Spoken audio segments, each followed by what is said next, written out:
గొప్పోడని చెప్పారు. సెంధిల్ అనేటటువంటి వాడు ఏఐఏడిఎంకే మంత్రిగానే 100 కోట్లు సంపాదించాడని వాడి మీద కేసు వస్తేనే ఏఐఏడిఎంకే నుంచి ఆడు వచ్చి అప్పుడు వీడి మీద పోరాడిందే స్టాలిన్. తర్వాత ఆడిని తీసుకొచ్చి ఈయన మంత్రివర్గంలో చేర్చుకున్నాడు. చేర్చుకున్నాక మళ్ళీ పాత కేసులు తిరగదోడి ఈడీ తీసుకెళ్లి అరెస్ట్ చేసింది.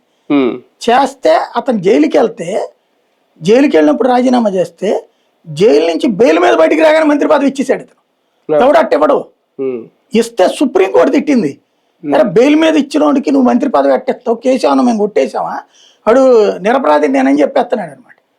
సుప్రీంకోర్టు తీసే ఇచ్చిందాన్ని గవర్నర్తో చెప్పి. అంతగా సెంధిల్ రాజు అక్కడ బలమైనటువంటి అంటే అంత ఫైనాన్షియల్గా ఉన్నాడు. అప్పుడు ఏదో నోట్ల లారీ వెళ్ళింది కదా, నోట్ల రద్దు టైంలో కంటైనర్ ఒకటి దొరికింది గుర్తుందా, మనది చెన్నైది అన్నారే, వాడిదే అది.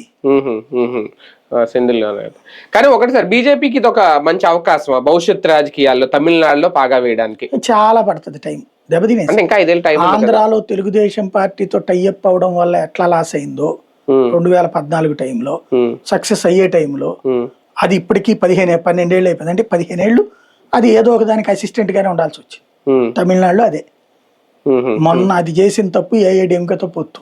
2019 ఎలక్షన్లో 24 ఎలక్షన్లో ఎట్లయితే ఒంటరిగా పోటీ చేసి 12% ఓట్లు తెచ్చుకుంది. మున్సిపాలిటీ ఎన్నికల్లో చెన్నైలో 2nd ప్లేస్కి వచ్చింది. అట్లాగే అనేక మున్సిపాలిటీల్లో 3rd ప్లేస్లోకి వచ్చింది.